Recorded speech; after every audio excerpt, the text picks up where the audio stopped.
Muy buenos días. Evidentemente la evolución de la pandemia de coronavirus en el mundo sigue acelerando, aumentando el número de casos en todo el planeta y este virus se ha concentrado con especial fuerza en estas semanas en el continente americano. Y en ese contexto no cabe ninguna duda que nosotros estamos viviendo como país los momentos más difíciles en la evolución de esta enfermedad. Esto se ha traducido en una demanda, en una presión extraordinaria sobre nuestros sistemas de salud, sobre la atención primaria, que han obligado a prepararnos y responder en la forma que conocemos, agregando más de 1.600 ventiladores mecánicos a la red pública y privada, agregando ahora con muy buen resultado la terapia de oxígeno de alto flujo. Hemos aumentado 2.200 camas en la red integrada para tratamiento intensivo o intermedio con ventilación mecánica, y no puedo dejar de mencionar todo lo que está haciendo y que se le ha pedido más aún de fortalecimiento a la atención primaria de salud para tratamiento, para diagnóstico, para aislamiento, para educación. Tampoco puedo dejar afuera el esfuerzo que ya ha cumplido con creces el sector privado de salud cuando se les pidió hace algunas semanas al menos duplicar su capacidad de tratamiento intensivo. Sin embargo, dada la evolución de los números, y nos hemos reunido largamente hoy día con el comité COVID que preside Su Excelencia don Sebastián Piñera, es que se hacen necesarias otras medidas de confinamiento, medidas bastante duras para lograr disminuir, controlar el número de nuevos contagios y permitir entonces que, como ha sido hasta ahora, la red hospitalaria pueda dar atención a quienes se complican, a quienes más lo necesitan. La subsecretaria Martorell, que nos acompaña, va a dar un detalle más prolongado, más extenso de las medidas que anunciamos a continuación, pero en definitiva lo que se ha definido por el presidente de la República es lo siguiente. En primer lugar, en la comuna de Pozo Almonte se entra en una cuarentena en el área urbana. Esta es una comuna muy extensa. Esta cuarentena afecta al área urbana y, como todas las medidas que voy a decir a continuación, esto está vigente desde el viernes a las 22 horas. En segundo lugar, en la región metropolitana entra a cuarentena completa la comuna de Peñaflor y entra a cuarentena en sus zonas urbanas las comunas de Melipilla, Curacaví, Tiltil y San José de Maipo. También se establece una nueva medida restrictiva para protección de la comuna de Pirque, cuál es un cordón sanitario que limite la pasada, la llegada de personas potencialmente contagiadas a esa comuna, con el fin precisamente de contener esta propagación.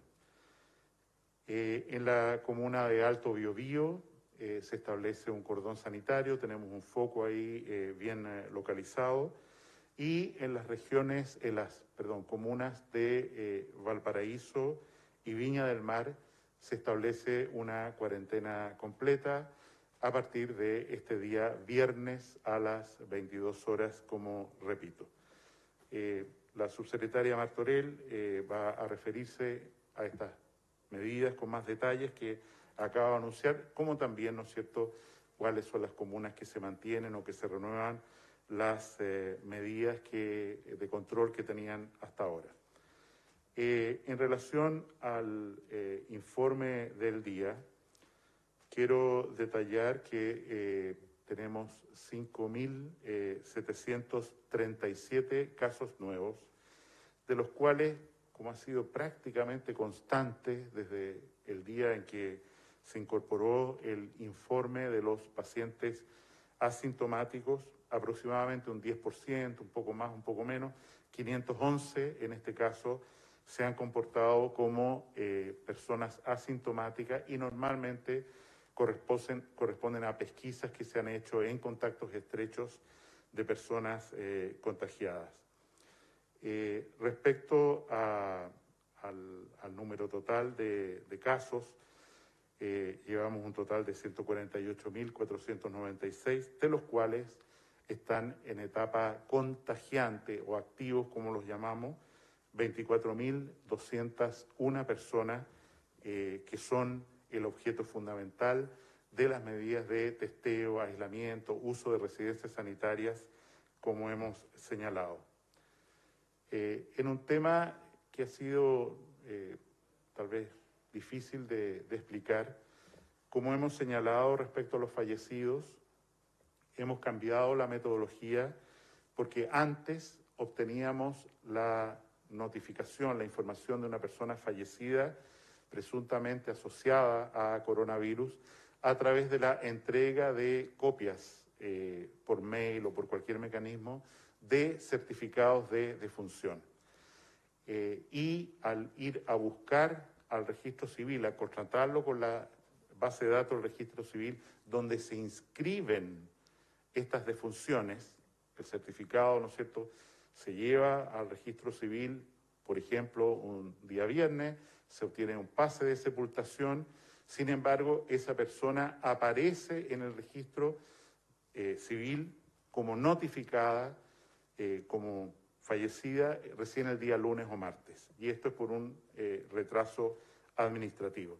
Sin embargo, al ir a buscar esta fuente de datos, nos hemos encontrado con que es más amplia, más extensa, más precisa, permite mayor transparencia que referirse solo a los certificados de defunción, muchos de los cuales, insisto, no eran informados con precisión al Ministerio de Salud en su oportunidad, y es por eso que hoy día estamos usando como fuente de información exclusivamente los fallecidos y registrados como tales en el registro civil. En ese contexto, el registro civil, el día lunes, como es habitual, se acumula trabajo durante el fin de semana, se inscribe el día lunes, certificó la defunción de 192 personas.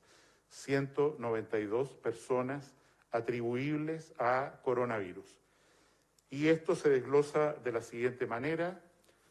Fallecidos el día 8 de junio fueron 19, fallecidos el 7 de junio, el domingo, 76, fallecidos, fecha de fallecimiento, 6 de junio, el día son 49 personas, y antes del 6 de junio, o sea, del 5 de junio para atrás, 48 personas, dando el total de 192. Es evidente que, de nuevo insisto con mucha cautela, que este número de personas registradas en el registro civil de 19 personas como fallecidas el día 8 de junio va a aumentar en los próximos días, y es por eso que en la información pública, en el gráfico que se va a entregar junto a una tabla en el informe habitual del día de hoy, este gráfico de barras contiene, ¿no es cierto?, los fallecidos comunicados, certificados con anterioridad al día de hoy. Lo digo porque hay personas que nos están escuchando a través de la radio, son barras, columnas en un color rojo, y sobre ellas se agrega los nuevos certificados notificados por el registro civil, que tienen una franja amarilla en el tope de cada una de las columnas. En ese contexto, insisto, ayer mencionábamos que la cifra de 19 fallecidos que entregamos era extraordinariamente baja para la evolución que está teniendo la enfermedad en Chile. Toda pérdida humana es lamentable, pero ese número correspondía a lo que el registro civil había informado. Al juntar, al acumular notificaciones del fin de semana. Hoy día miércoles, que normalmente es el día que el registro civil reporta más fallecidos en general, de cualquier causa, por las razones que he mencionado, son 192 que se distribuyen en la forma que he señalado.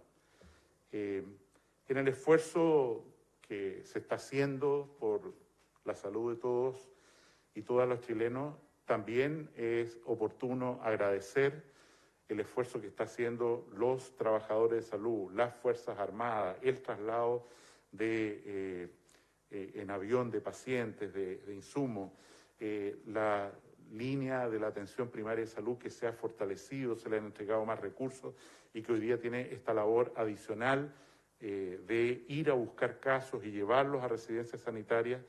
Es una labor crítica, queremos agradecer a todo el mundo, porque en realidad de esta pandemia, de esta enfermedad que afecta a todo el planeta, nadie puede estar ajeno, todos tenemos que poner nuestra parte de esfuerzo y agradecemos, insisto, a todos aquellos trabajadores de la salud, funcionarios de Carabineros, Ejército, médicos, enfermeras, que están dando el máximo todos los días por salir adelante de esta pandemia con las mínimas consecuencias posibles. Sin decir más, dejo la palabra al subsecretario don Arturo Zúñiga.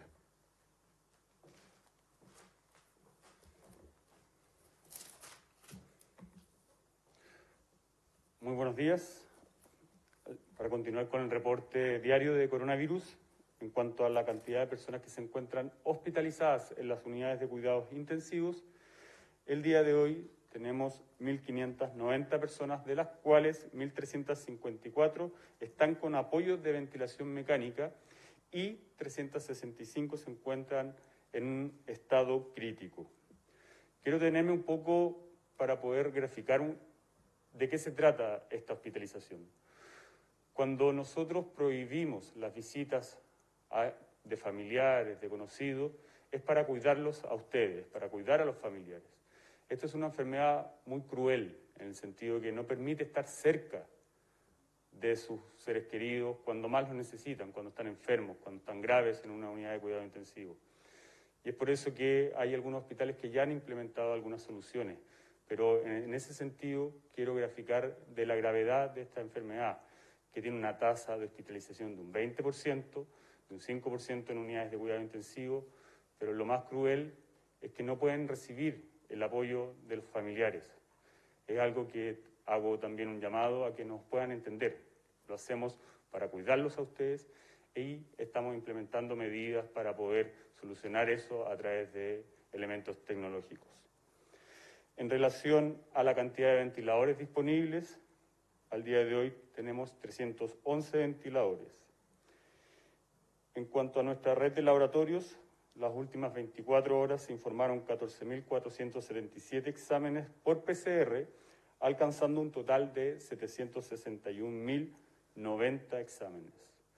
Nosotros todos los días estamos habilitando nuevos laboratorios, estamos creciendo nuestra capacidad de testeo diario y al mismo tiempo estamos asegurando un abastecimiento de los insumos necesarios para poder realizar cada uno de estos exámenes en todos los laboratorios en donde estamos habilitados. Son ya más de 80 laboratorios y continuamente estamos habilitando más con el objetivo de la estrategia de poder testear, es decir, identificar a quienes están contagiados de quienes no, de poder aislar, de trazar, es decir, saber quiénes son los contactos de esa persona, los contactos estrechos, y, como mencioné, aislar a través de una solución que puede ser en su hogar, es decir, en donde se cumpla una cuarentena efectiva, pero también a través de las residencias sanitarias, que son elementos que este gobierno ha diseñado para poder darle la oportunidad a cualquier ciudadano, independiente de su vulnerabilidad,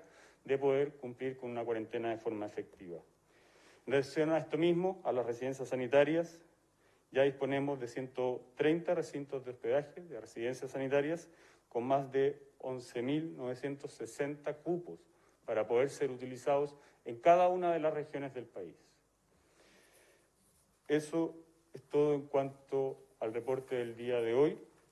Quiero ceder la palabra antes de dar la palabra a ustedes para las preguntas. Le voy a ceder la palabra a la subsecretaria Martorell para que detalle las medidas de cuarentena o de que se han mantenido y que se han implementado el día de hoy.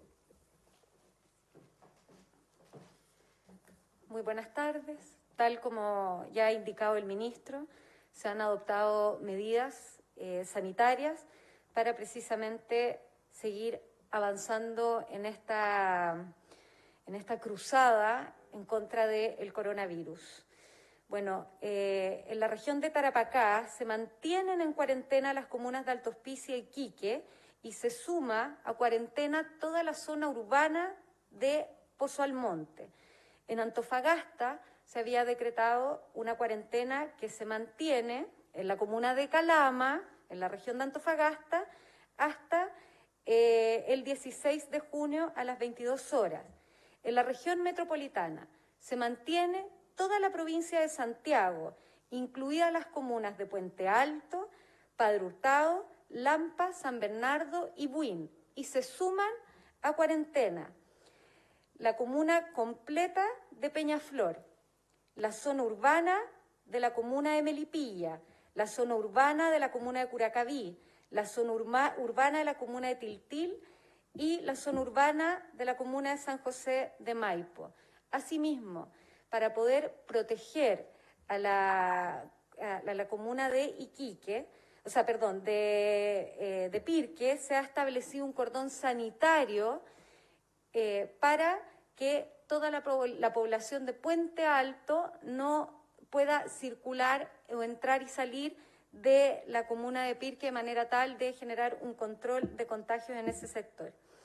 En la región de Valparaíso se mantiene la cuarentena decretada en San Antonio hasta el 16 de junio a las 22 horas y se decreta el ingreso a cuarentena de la comuna completa de Viña del Mar y Valparaíso. Además, ingresa a cuarentena, se establece un cordón sanitario, en la región del Biobío, en Alto Biobío. Quisiera señalar que ustedes han podido ver esta semana, además de todas estas medidas que se están adoptando y que todas las que ya estaban adoptadas se mantienen, un refuerzo muy importante de la fiscalización. Ese refuerzo significa, y es la prueba de que vamos a tomar todas las medidas que sean necesarias para el adecuado cumplimiento de las medidas sanitarias, porque lo que está en juego hoy día es la salud y la vida de las personas. Y en ese sentido, insisto, no nos va a temblar la mano ni un segundo en fiscalizar, en perseguir la responsabilidad penal, en que se apliquen las sanciones de aquellos que no quieren comprender que cuando están no respetando estas normativas sanitarias están poniendo en riesgo no solo sus vidas, sino que las vidas de todos los demás. El día lunes estuvimos en Paseo Humada, en una hora, más de 75 personas detenidas, una de ellas con coronavirus positivo. Ayer fui a fiscalizar a la Plaza Maipú, en 4 horas, 88 personas detenidas. Hoy día comenzamos a fiscalizar en la Costanera Norte. Se paró completamente la Costanera Norte y solo en media hora ya habían 4 personas detenidas. La señal es una sola. Tenemos que cumplir las normas sanitarias porque este esfuerzo, este desafío que es la pandemia, depende de todos nosotros para que realmente sea exitoso. Quiero decir que a nivel nacional, Carabineros realiza aproximadamente, y las Fuerzas Armadas y la Policía de Investigaciones, 40.000 fiscalizaciones diarias. Solo el día de ayer hubo más de 1.000 detenidos en la región metropolitana. Llevamos además un acumulado de 89.000 detenidos por infracción a normas sanitarias desde el 19 de marzo. Tenemos que comprender la responsabilidad que esto significa. Hay personas que han reincidido por incluso 16 veces. A esas personas quiero decirles que no solamente nos vamos a querellar, que no solamente vamos a perseguir su responsabilidad penal, ante los tribunales de justicia, recordando que lo que están cometiendo es un delito que además significa penas privativas de libertad desde los 61 a 540 días, sino que también en materia sanitaria, los sumarios sanitarios que pueden llegar inclusive a multa de 50 millones, la reincidencia es un agravante y vamos a perseguir esa responsabilidad. Si es que no es suficiente motivo el comprender que tenemos que salvar la vida de todos y que eso es lo que está en juego, serán las sanciones las que nos hagan comprender, lamentablemente. Y por último, señalar para las comunas que ingresan en cuarentena, la cadena de abastecimiento está totalmente garantizada. Existen permisos disponibles para que las personas puedan realizar sus necesidades esenciales, como por ejemplo obtener alimentación, remedios, si tienen que ir a una hora al doctor, todo eso va a estar disponible. Por favor, no generen aglomeraciones en los sectores que se han decretado cuarentena, porque eso solamente va a aumentar la cantidad de contagios y, como les digo, está garantizada la cadena de abastecimiento, como también la posibilidad de cada uno de ustedes y de sus familias de poder abastecerse y obtener los servicios que son esenciales. ¿Preguntas? Sí, subsecretario, ministro, buenos días. ¿Cuánto se ha bajado la movilidad de Santiago y comunas en cuarentena con estas mayores fiscalizaciones? ¿Cuál es el objetivo del gobierno, además, en bajar la movilidad de estas zonas para que las cuarentenas sean efectivas? Lo pregunto porque ya en la región metropolitana más de 38 comunas van a entrar en la 5ª semana consecutiva de cuarentenas y además, según el último informe epidemiológico, vemos un aumento de los casos activos en la región metropolitana y además en la región de Valparaíso. ¿Qué está pasando? ¿Por qué este aumento? ¿Cuánto hay que bajar la movilidad? Más allá de la movilidad, lo que necesitamos disminuir es la cantidad de contagios y eso requiere una fiscalización más eficiente y es por eso que se ha modificado el instructivo que se va a dar a conocer en las próximas horas de los permisos colectivos. Hoy día, todas las empresas esenciales podían circular en horario diurno, es decir, no en horario de toque de queda, con la credencial y el carnet de identidad. Y lamentablemente hemos visto que ha existido abuso de esa normativa.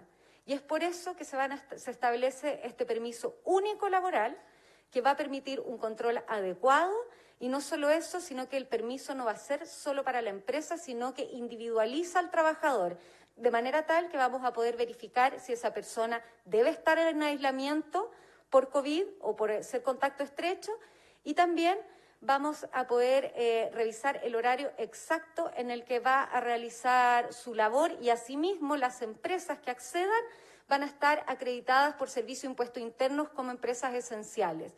El objetivo de eso es evitar los contagios, tener una mejor fiscalización que, como ya he señalado, en ningún caso va a calmarse o va a volverse más suave, sino todo lo contrario. Vamos a reforzar todas las medidas que sean necesarias y vamos a estar todos, absolutamente toda nuestra fuerza en la calle, fiscalizando con todas las facultades que nos otorga la ley para hacer retroceder esta enfermedad.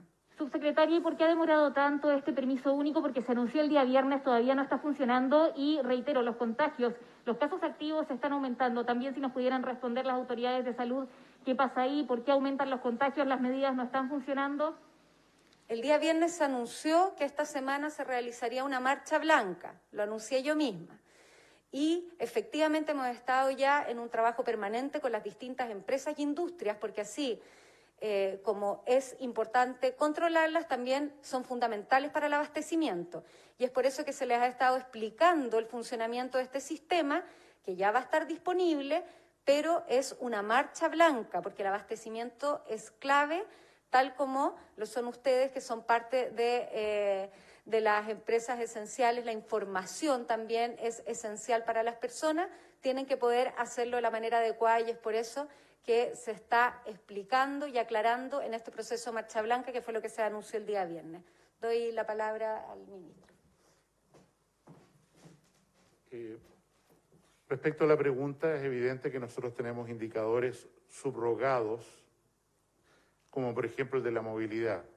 Y a la pregunta concreta, como se ha señalado, la movilidad hoy día en la región metropolitana, el informe es de unos 5 o 6 días atrás, está muy alta, ha bajado del orden de un 30 o 35% y nuestro objetivo es llegar por lo menos a un 60% de disminución de la movilidad de las personas. Y creo que lo que está ocurriendo con las comunas vinculadas a Santiago por razones de trabajo, para decir, muchas personas viven en Peñaflor pero viajan a Santiago a trabajar, lo que ha ocurrido con los nuevos casos ahí refleja precisamente esa movilidad que no ha podido ser reducida solo a manera de ejemplo. Los indicadores epidemiológicos más importantes que nosotros usamos son 3. En primer lugar, ¿cuál es la tendencia del número de nuevos casos que se identifican inmediatamente como casos activos, personas que pueden contagiar, ¿no es cierto?, a otros? El segundo es el cambio en la incidencia de la enfermedad de casos activos por 100.000 habitantes de semana a semana, entendiendo que caso activo normalmente es alguien por 14 días. Y el tercer criterio es cuál es la capacidad de la red asistencial para soportar, para resistir las hospitalizaciones, que en un porcentaje relativamente constante, tanto de hospitalización general como de unidades de tratamiento intensivo y ventilación mecánica, son predecibles en los próximos días a propósito de los nuevos casos. En la evolución de la región metropolitana en particular, nosotros tenemos comunas en las que tienen el periodo de cuarentena ahora y antes han tenido 2, 3, 4 semanas de cuarentena, periodo prolongadísimo, que afortunadamente están teniendo una cierta disminución de su incidencia actual o de casos nuevos. Ese es el indicador fundamental que usamos para evaluar estas medidas y nos parece prudente acentuar que se ha hecho necesario extender en la medida que la enfermedad se va desplazando hacia el poniente de Santiago, incluso llegando a las comunas de Valparaíso y Viña. Quiero recordar que solo por trabajo hay un flujo diario de 27.000 personas desde esas dos comunas a la región metropolitana y viceversa. Es que se ha hecho necesaria esta medida tan extraordinaria como es determinar el inicio de una cuarentena, no solo en San Antonio, que ya estaba bajo cuarentena, sino además en las comunas de Viña del Mar y Valparaíso, como hemos anunciado hoy día. Buen día, ministro, subsecretarios. Ministro, de la cifra que entregó hoy, los 192, si es que pudiera aclarar, yo sé que lo mencionó, si se puede aclarar, estas cifras son adicionales a los que ya se venían informando, porque, por ejemplo, ayer se informaron 19 y en esta cifra que usted entrega también están los 19 del 8 de junio, si se pudiera aclarar ese punto. Y también consultarle sobre este criterio OMS que usted había indicado el 1 de junio que se iba a empezar a aplicar. ¿Se está considerando en esta nueva metodología? Porque usted indicaba que es un cruce entre la información del registro civil y los laboratorios, pero el criterio OMS implica aquellos casos de personas fallecidas que aún no han sido confirmados como su PCR positivo. ¿Se está incluyendo también en esto? Nosotros, respecto a lo primero, estas cifras que he entregado son cifras adicionales y se suman a lo que ya se había informado con la distribución diaria respecto a la fecha de defunción. O sea, se informaron el día lunes, en realidad el martes de la mañana, a madrugada, por el registro civil, pero corresponden a todas las notificaciones hechas el lunes y son 192 personas. Como he señalado, ¿no es cierto?, entre estas 192 personas hay algunas que efectivamente tienen fecha de fallecimiento el 7, el 6, el 5 antes, y está desglosado así en el informe incluso escrito que se les va a entregar en el día de hoy. Respecto al criterio para valorizar defunciones atribuibles a COVID, nosotros tenemos una estrategia de testeo muy importante y en ese contexto se cruza cualquier informe de inscripción ahora en el registro civil que tenga la palabra COVID, que tenga sospecha por COVID, cualquier cosa que sugiera que la persona puede haber tenido una muerte vinculada a COVID, pero como tenemos una estrategia tan importante, a diferencia de otros países, de evaluación por PCR, incluso personas que han fallecido. Nos parece que corresponde al criterio adecuado para Chile mantener esa certificación de PCR positivo para determinar que una persona efectivamente falleció por esta enfermedad, como se ha referido el ministro Kuf largamente en los días pasados y en la prensa en el día de hoy. Ministro, entonces esta información se entiende que usted había dado el 1 de junio, ya no va más, se decidió mantener entonces la metodología con el PCR positivo. En ese sentido, ¿qué genera esto en la ciudadanía? También este cambio de tomar una decisión y después revertirla. Algo parecido pasó también con el contacto estrecho, que se había reducido también si es que salía el PCR negativo y luego se estableció nuevamente la cuarentena. ¿Hay algo que analizar y decidir bien antes de informarlo para que no se produzca esta diferencia? Evidentemente, y desgraciadamente, ¿no es cierto?, esta es una pandemia de la cual todos los países están aprendiendo todos los días y evaluando los criterios que se deben usar. Creemos, sinceramente, y así está reconocido por autoridades internacionales, que la forma de registro que tenemos nosotros es de una completa transparencia y nos permite monitorear que es lo que nos interesa, la evolución de la pandemia y las medidas sanitarias que tenemos que adoptar a consecuencia de ella.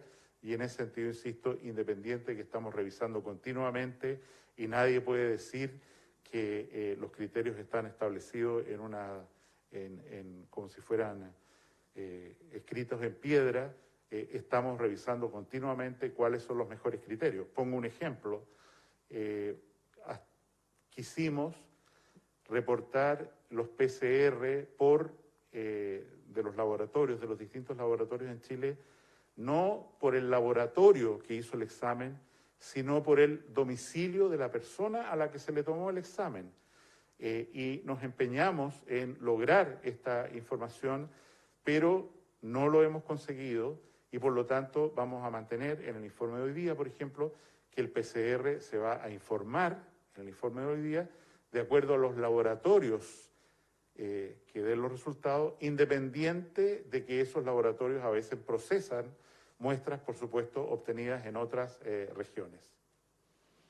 Muy buenas tardes, ministro. Bueno, usted ha dicho que este cambio metodológico va a ser más transparente, exacto, fidedigno. La pregunta es finalmente cómo todos estos cambios de criterio en un tema tan sensible como es el número de fallecidos pueden mermar la confianza en la ciudadanía, también en las autoridades, de cómo se está manejando la pandemia, cómo se evalúa este impacto. Y lo otro con respecto a los test de saliva, se dijo la semana pasada de que se iban a comenzar a implementar ya a partir de este lunes. Le quería preguntar cómo va ese proceso, si se ha implementado, se han realizado estos test. Todo esto también porque hay demora con los resultados de los exámenes de PCR de hasta 4 semanas. Como hemos señalado, el esfuerzo de obtener máxima transparencia, máxima información para el análisis de cualquiera es continuo. Y comenté como una dificultad que habíamos tenido cuando nos basábamos en los certificados de defunción que llegaban al Ministerio para reportar las cifras de fallecidos. Advertimos una dificultad y es que podría haber fallecidos atribuibles a COVID, vinculables a COVID, que no estaban llegando como certificados o copias de certificados de defunción que emiten los profesionales de la salud al Ministerio. Y eso nos llevó a un esfuerzo importante que demoró varias semanas de ir a la base del registro civil, perfeccionarla, y eso da cuenta del cambio de metodología reciente, que por supuesto tenemos que acostumbrarnos, no es una cosa de un día para otro, pero que en definitiva significó que agregamos de un día para otro a más de 500 fallecidos al total, que siguen ahí, más de 500 fallecidos. Creo que es indiscutible ese esfuerzo de transparencia, de búsqueda de criterios, ¿no es cierto?, en concordancia, insisto, con las más altas autoridades del mundo y la OMS, y camino para perfeccionar siempre hay. Me parece que lo fundamental es que la información sea útil para tomar decisiones, y lo que vemos es que efectivamente generamos información suficiente, adecuada. Incluso, por ejemplo, en las medidas que estamos tomando hoy día, estamos evaluando personas que se han hecho un PCR y cuyo resultado en la región de Valparaíso, por ejemplo, no está informado todavía. Le aplicamos una tasa de positividad histórica, 30%. Dice, bueno, estos exámenes que están en espera van a generar probablemente un número tal de nuevos casos y por lo tanto, incluso aunque no tengamos el dato seguro en la mano del resultado del PCR, la persona que se ha hecho el examen ya nos ayuda a tomar medidas prospectivamente como las que, insisto, se han indicado en el día de hoy. Ministro, ¿y sobre los test de saliva ya comenzaron a aplicarse? Perdón, tuvimos una reunión con el comité asesor el día lunes, ¿sí? El día lunes ellos insistieron en el respaldo completo, a pesar de algunos comentarios que habían salido de alguna sociedad o de algunas personas, a que esta práctica debe aumentar, primero como complementaria y probablemente como reemplazo después al test tomado por... Y lo que se acordó en esa reunión es iniciar, para mayor seguridad a la intranquilidad que se produjo, una prueba, una marcha en la cual simultáneamente se encarguen por nuestro Departamento de Epidemiología del Ministerio el procesamiento paralelo de alrededor de 100 muestras por PCR tomada de hisopado y por PCR en la misma persona tomado por saliva para evaluar localmente la concordancia que está reportada como muy favorablemente en la literatura internacional.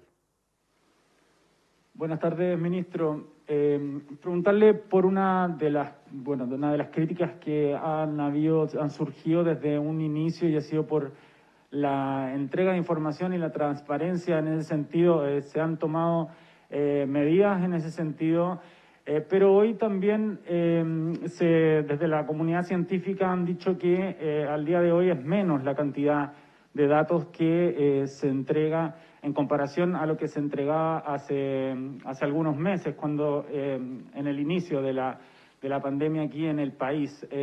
Hubo una promesa en cadena nacional por parte del presidente en que se dijo que se iba a entregar más información desagregada.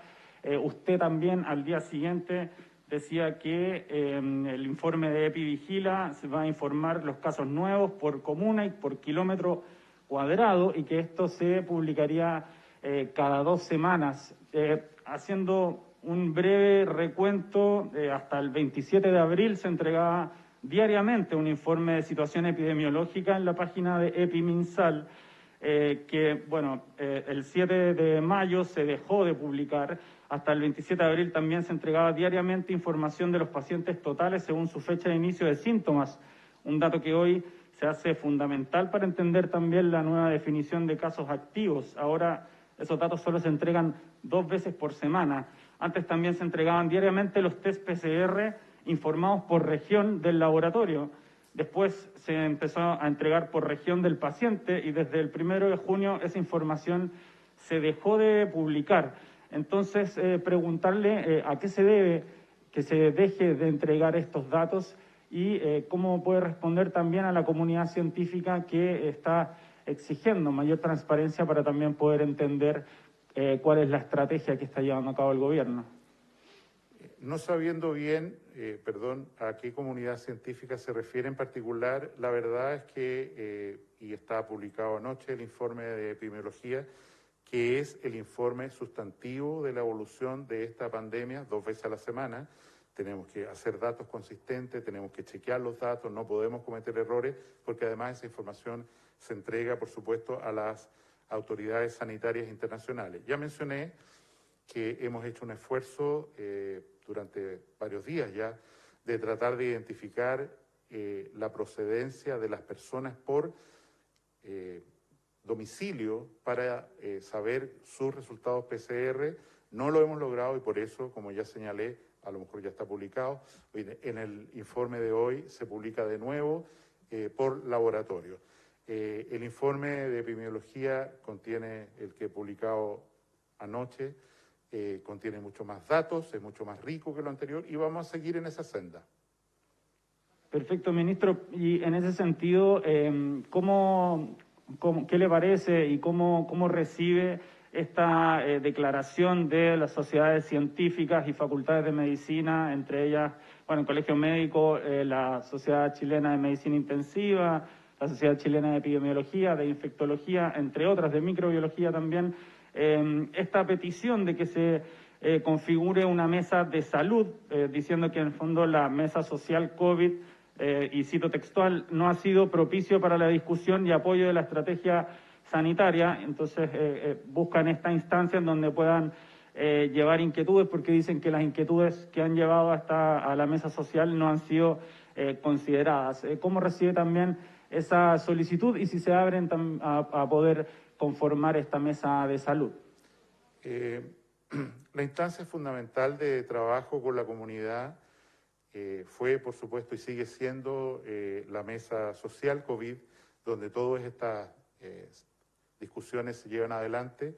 Está continuamente el Ministerio de Salud presente ahí a través de la subsecretaria Paula Daza. Es una mesa que dirige el señor Ministro del Interior. Yo pienso que no es necesaria otra mesa para seguir avanzando bien en el control de esta enfermedad. La mesa social COVID es la instancia, reúne a rectores de universidades, representantes de distintas sociedades, facultativos. Creo que seguir multiplicando insisto, mesas de trabajo no va en el sentido correcto, porque hay que reconocerlo con humildad. Tenemos mucho trabajo que hacer en las otras horas del día. Hola, ministro. Buenas tardes. El 23 de mayo usted daba cuenta de una situación compleja con un proveedor debido a un quiebre por el stock de reactivos. Se había cortado el abastecimiento, usted señaló. En ese entonces dijo que como gobierno estaban evaluando incluso recurrir a una expropiación para fabricar estos insumos. ¿Esta situación se solucionó o sigue en pie esa posibilidad? Y también le quería consultar sobre las residencias sanitarias, ahora que justamente un alcalde de la región metropolitana ingresó a una. ¿Cómo se hace justamente para poder ingresar a estos recintos? Hay muchos reclamos de pacientes que dicen que llaman a los números que indica el ministerio y no hay respuesta. Entonces, finalmente, la pregunta es, ¿cuál es el requisito para ingresar a una de estas residencias sanitarias? Respecto a lo de los laboratorios, hoy día tenemos 83 laboratorios disponibles en Chile y se están aumentando la capacidad a través del Hospital de Linares, Curanilahue, el Hospital Naval de Valparaíso y el Hospital de Calamas. Ayer tuvimos reunión sobre este tema y tenemos un stock más que suficiente para llevar adelante el desafío que tenemos, que es de testear, aislar, identificar correctamente, como he señalado, a las personas que sufren una enfermedad por COVID. Tenemos, esta semana llegan más de 100.000 exámenes dispositivos para amplificar el virus. Y creo que importante, y en lo específico de la pregunta que usted señala, es que se logró una solución con el laboratorio al que usted hace mención, de común acuerdo, de buena voluntad, en el sentido que ellos han entregado los requisitos y permiten, por lo tanto, que otros proveedores los fabriquen, incluso centros locales, como ocurre con el Instituto de Salud Pública, lo está evaluando la Universidad Católica, como ya mencioné, y en ese sentido ese tema que mencioné a fines de mayo ya no es necesario llegado a este acuerdo. Respecto a la residencia sanitaria es una indicación de salud, es una prescripción, vale decir, como parte del manejo que tenemos que hacer de esta pandemia, es conveniente, es adecuado. Usted debe, que ha sido sorprendido, como decía la subsecretaria Martorell, X veces violando la cuarentena, usted debe trasladarse por indicación de la autoridad sanitaria, Seremi, delegada parcialmente ahora mediante comisión de servicio a los municipios, a la residencia sanitaria A, B o Z. Es una indicación, no es una petición, y evidentemente la autoridad sanitaria tiene que vigilar que la persona pueda cumplir la cuarentena y si no la puede cumplir en su domicilio, que es lo lógico y obvio para la mayoría de la población que tiene las condiciones para hacerlo, tiene que proceder a que se traslade o ordenar incluso que se traslade a una residencia sanitaria. Muchísimas gracias por todas sus preguntas e interés. Nos vemos mañana.